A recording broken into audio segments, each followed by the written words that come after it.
Hello guys, welcome back to my channel Debjani. First time আজকে চলে এসেছি পিকনিকে। আমি যেই কলেজ থেকে পাস আউট হয়েছি সেই কলেজের sir, senior, junior, pass out student এবং তাদের ফ্যামিলিরা মিলে আমরা সবাই বছরে এরকম একটা পিকনিক করেই থাকি। পিছনের ব্যাকগ্রাউন্ডটা দেখে নিশ্চয়ই বুঝতে পারছো যে জায়গাটা খুব সুন্দর। হ্যাঁ, খুবই সুন্দর ছিল। সেই সব কিছুই আমি তোমাদের দেখাবো একদম শুরু থেকে। তাহলে চলো ভিডিওটা শুরু করা যাক।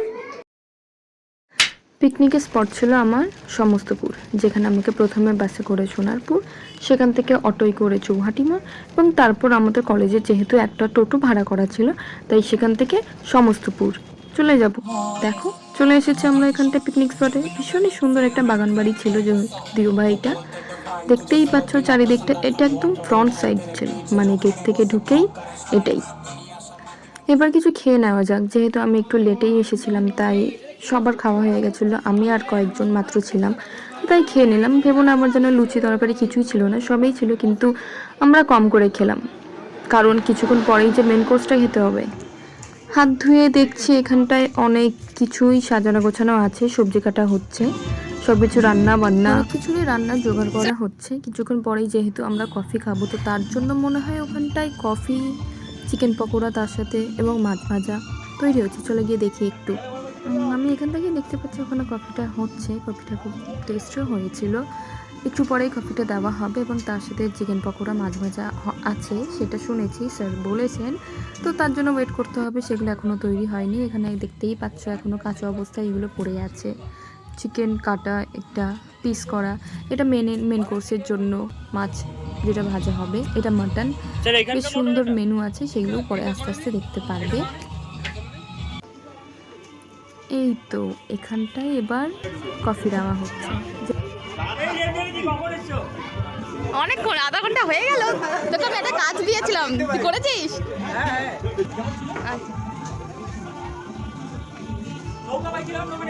হ্যাঁ যাবো তো। কফি খেয়ে নিয়ে আমি একটা সুইমিং পুল দেখতে এসেছিলাম, যেটা পাশেই ছিল। দেখো এটা বেশ সুন্দর ছিল, অনেকটা বড় এরিয়া জুড়ে ছিল। যেহেতু অনেকটাই রোদ ছিল তাই আমি বেশিক্ষণ দাঁড়াতে পারিনি। এটা দেখে নেওয়ার পরে আমি চলে গেছিলাম নৌকা চড়তে, যেটা পাশের একটা পুকুরেই ছিল। এই তো এই যে দীপকদার দত্তক মেয়ে যাচ্ছে আমার সামনে। এইখানে সব সিনিয়র সিটিজেন আছে তো। এই যে দেবজানিদির বাবা, এদিকে একবার। দত্তক না আমার বাপ। কই সে বাপ তো তাকায় না দেবজানিদি। একটুখানি চল।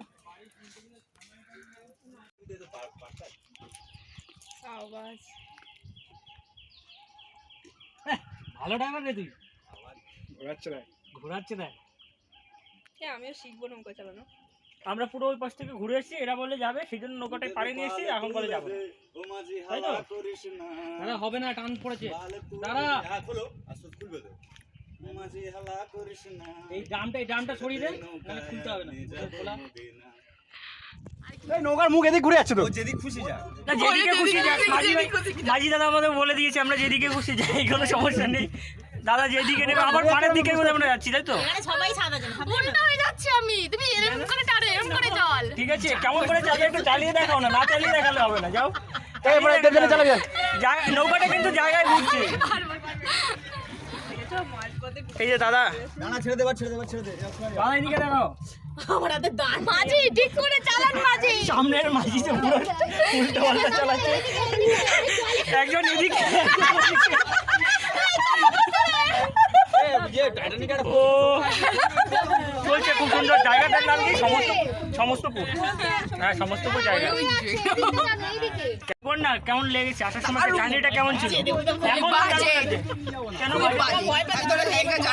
আমি অনেক কষ্টে সোজা রাস্তা না এসে আমি উল্টো রাস্তায় এসেছি। উল্টো রাস্তা? একদম উল্টো রাস্তা। মাঝি যেমন দুজন নৌকা যাচ্ছে, সামনে যাচ্ছে, এইবার নৌকা সামনে যাচ্ছে। বাবাকে বলে দাও, বাবা আমি আছি। বল বাবা আমি আছি। আর তোমার বাবাকে রেখে চলে এসেছে, এটা ঠিক।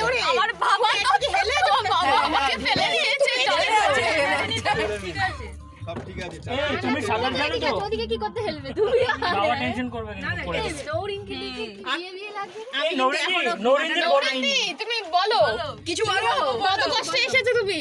তোমার জার্নি এক্সপেরিয়েন্সটা বলো। এই সমস্তপুরে এসে পৌঁছেছি।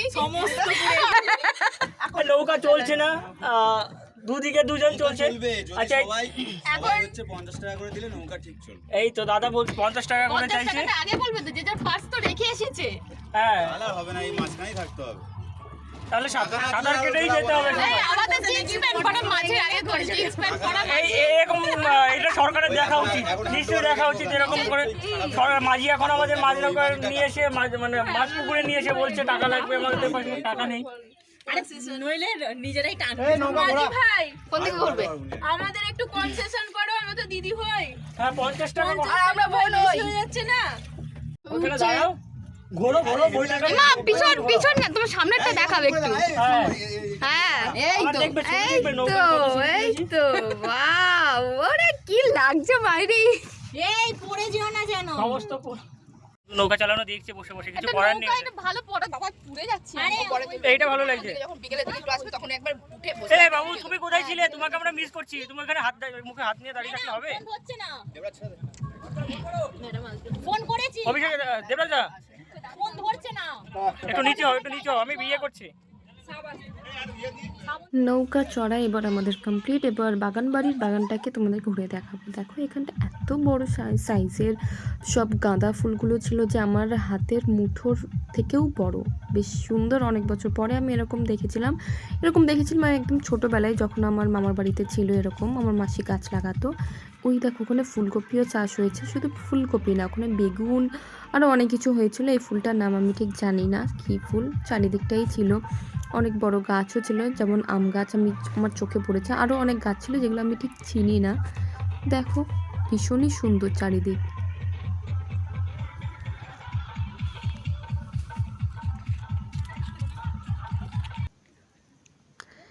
এবার এইটা ছিল ঠিক ওই এরিয়ার মধ্যেই একটা ছোট ডোবা। হয়তো এটা পুকুর, কিন্তু যেহেতু একটা বড় পুকুর ছিল তো তার সাপেক্ষে এটা মনে হয় একটা ডোবাই বটে। যাই হোক, এটাকে আমার পুকুর কি ডোবা আমি ঠিক বুঝতে পারিনি, জল কম ছিল। তার চারিদিকটা দেখো, রাস্তার চারিদিকটা পুরো গাছে গাছ, খুব সুন্দর জায়গা, আমি আগেই বলেছিলাম।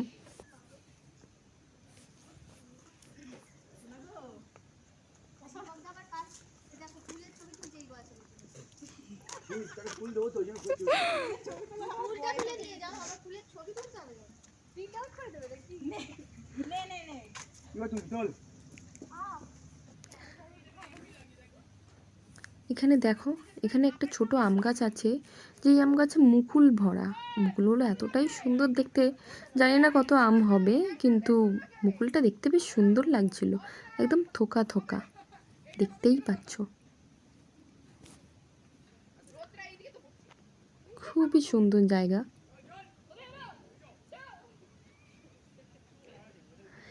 এর পাশেই ঠিক একটা খাঁচা ছিল, খাঁচার প্রায় খোপগুলো ফাঁকাই ছিল, কিন্তু একটাতে ছিল এই দুটো খরগোশ। দেখো খুবই সুন্দর খরগোশটা। এমনি থেকে খরগোশ তো দেখতে সুন্দরই হয়, একদম সাদা ধপধপে, চোখ লাল, কিন্তু তাও আমরা এখানে খরগোশ দেখছি ঠিকই, কিন্তু এইদিকে আমাদের অনেক গেম খেলা বাকি আছে। আমরা গেম না খেলে দেখো দুজনে পাগলের মতো ফুল ছোড়াছুড়ি করেই যাচ্ছি ফটো তোলার জন্য। গেম খেলার ফার্স্ট পার্টিসিপেন্ট ছিল দীপঙ্কদা, কিন্তু দীপঙ্কদা খেলতে চায়নি। আর পিকনিকটা তো শুধু গেম খেলাতেই তো আটকে যায়নি, এরপরে আরও অনেক কিছুই হয়েছিল। সেই সব দেখাতে গেলে অনেক বড় ভিডিওটা হয়ে যাবে, তাই নেক্সট পার্টের জন্য একটু অপেক্ষা করুন।